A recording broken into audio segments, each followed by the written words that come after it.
Hello, how's it going? Welcome to Bottle episode 69. Yes, I've been watching you guys count down in the comments. I think this episode is as good as ever to talk about some of the more, adult-oriented discussions and educate you guys so you'll have the knowledge to make wise choices and keep yourself safe. This one is definitely a bit more out of my comfort zone, so I have enlisted some help from the Moms of Furries. Hi, we are the Moms of Furries. Hi. I'm Carrie. I'm Joelle. And we're going to be talking a little bit about safe sex. And this isn't whether we think you should or should not. This is just some information we'd like to share for those who are choosing to. Now, we're not here to tell you how babies are made. I'm sure you already get the gist of that. But if you don't, this video might not make a whole lot of sense to you. Anyway, let's jump in. One of the great things about the furry fandom is getting to go to so many different kinds of events and meets and getting to meet so many different kinds of people. Sometimes you meet someone that you hit it off really well with. You might even start dating and a full relationship can form. Or maybe you just want to hook up, and that is perfectly valid. As long as you're not cheating on some poor partner and you've passed the age of consent, you can share your body with any consenting party who is also over the age of consent. That word's come up a lot already, hey? Well, that's because it is the most important thing when it comes to anything sexual. Absolutely. So don't do anything at all without the full consent of your partner or partners, and don't allow anything with your partner or partners that you don't fully consent to. Don't be talked into anything. Don't be encouraged to maybe you'll like it. If you don't want to do it, don't. When it comes to your body and your personal space, you are entitled to say no if anything is making you uncomfortable. Right. No means no. Regardless of what point no is said, no means stop. Yes. You can withdraw your consent at any time, and stop always means stop now. Whether you're with someone new, someone familiar, or he said yes to halfway through something, you don't owe sex to anyone, nor need a reason to justify it. If you're uncomfortable, speak up and say, no, I cannot stress this enough. If someone doesn't respect that and begins to make advances anyway, they are literally breaking the law for sexual harassment. If someone's having sex with you and you are not okay with them doing so, even if you only just started feeling uncomfortable halfway through, if you say no and they don't stop, that is called rape. And that's jail time. Consent is really that serious. The most important thing is for you to feel comfortable with what you're doing. And if any of that sets you ill at ease or uncomfortable, then don't be afraid to say it. You need to say, I'm uncomfortable doing this. And your partner, more than likely, will have a better time if they know you're into it. They're not going to be having fun if you're not having fun. So don't be afraid. Do say, I don't like this. And your partner would want to know, or should want to know, if you have concerns or if you have decided to take a certain action in protecting yourself and them. They should be in that conversation with you. Those should be decisions that you make together. As technology has evolved though, we can be in verbal and visual contact with people anywhere in the world. But even when you can't physically touch someone, consent applies here too. The state of Texas actually recently made a law that sending a sexual picture to someone via electronic means unsolicited is a Class C misdemeanor. Class C misdemeanors won't usually put you in jail, but you can be arrested for it, you can be fined up to $500, and everything will be permanently on your criminal record. Then there is also the case of artwork. There is no denying that furry artwork of a sexual nature is quite a popular thing. But that doesn't mean that everyone has to be exposed to it, because again, it has to be consented to. That's why Fair Affinity has that safer work toggle. That's why Twitter lets you opt into seeing tweets with sensitive content. That's why websites with adult content start with a very big old warning before letting you into the website. So sending unsolicited sexual furry artwork to someone is a breach of consent. But sometimes you want it to be your character with their character in some sexual artwork. So off you go to commission someone or draw it yourself. Don't assume someone is okay receiving sexual artwork from you even if you know them well. Unfortunately, many people in this fandom, myself included, have had sexual artwork created of their characters without being asked for consent or permission first. And when you see that character as literally you, it just feels so extremely violating, like not a nice feeling at all.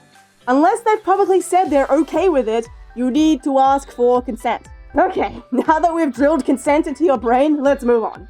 Next would be protecting yourself, if you are choosing to have consensual sex, you want to protect yourself to the best of your ability from getting a sexually transmitted disease or infection, STD, STI. This is just aside from pregnancy, the things that can make you ill. So the first thing that I will say is get tested if you're having sex. And get tested regularly, and there's no shame in that. If you were to get some sort of an STI or STD, that doesn't mean you're dirty or there's anything wrong with you. It means that you have an illness that you need to get corrected, the same as any other illness that you might get. Right. A lot of furry cons are actually offering testing services for STDs, such as MFF's HIV testing. If you have an STD, it is your responsibility to disclose that with your partner before having sex with them. A lot of these STDs can be quite dangerous, and you can be risking someone's life if you don't tell them about it. It's actually punishable by law under negligence or sexual battery if you knowingly give someone an STD who was unaware. It is a great idea and a very responsible move to go down to your local doctor and ask for a general sexual health check after having sex with anyone that you haven't before. Don't feel nervous about it. Doctors do this all the time. I can promise you they are not judging you for their choices. If anything, they'll be respecting you for being safe. It definitely earns my respect. Don't assume safety if you are having the same gender sex or whatever the situation. You can never assume safety with your partner. You are in control of your own safety. Protect yourself and protect your partner. So here are some of the ways that you can keep yourself safe. Dental dams. For oral sex, dental dams are really important. And again, it doesn't matter if it's heterosex or not, however you're having sex. If you're having oral sex, protect yourself. And this is an interesting one. So gloves. Use gloves if you're having sex, something like fisting or whatever it is that you might be doing. A glove is really important and you should use that. You can also use a glove to cut the tip of a finger off to make a condom if you have a micro penis. You can cut a glove up and use it as a dental dam. You can get latex and non-latex gloves. So there are creative ways that you can find a way to make sure you're keeping yourself as safe as possible. Condoms, the old standby. You can use condoms, internal or external condoms. So everybody knows what an external condom is. You may not know what an internal condom is, and that is exactly as it sounds. And you can use them vaginally or anally, and they are available by prescription. So if you have health insurance, you can get it for free or very cheap, and that's a way to really keep yourself safe. It's a bigger barrier and it can protect you. Lube. The thing about lube is if there's less friction, there's less chance that you're going to rip tissue. Rip tissue is what can let infection come in or illness come in. So use lube and use make a sure good lube. and make sure it's a good lube, and make sure that it is specifically for that function, because some things could have ingredients such as sugar that could lead to infections. So you Flavorings, they could be irritating. Right, so just make sure that you use quality product. Yes.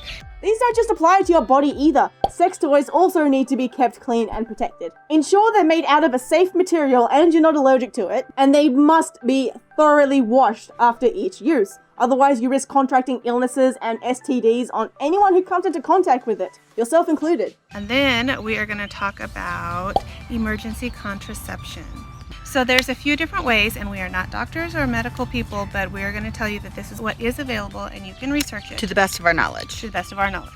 So a copper IUD is an old standby. It's been around for decades, and if you have one inserted within 5 days after unprotected sex, it has a high degree of effectiveness so that you don't become pregnant. This is something that has to be done in a doctor's office, so you would need to go in and be seen. There is also a drug called Ella. So Ella is a prescription pill for folks with a BMI below 35, which is pretty low.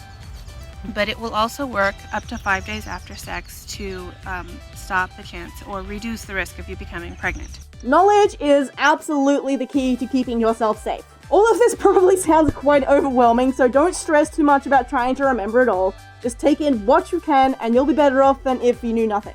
Unfortunately, we biological creatures are very good at being perfect hosts for bacteria and diseases, especially any areas that have moisture, such as your mouth, your eyes, your sexual organs, and any open wounds. On their own, they're fine, but the moment they come into contact with other things, they begin trading biological material like crazy. That's why you have to be so vigilant to wash your hands during things like flu season, because If you touch something that's come in contact with the virus, and then you touch your food, or you rub your eyes, or you lick your finger, now the virus is inside you and you're probably gonna get sick. That's literally all it takes, so you can imagine just how much transfer would happen during sex.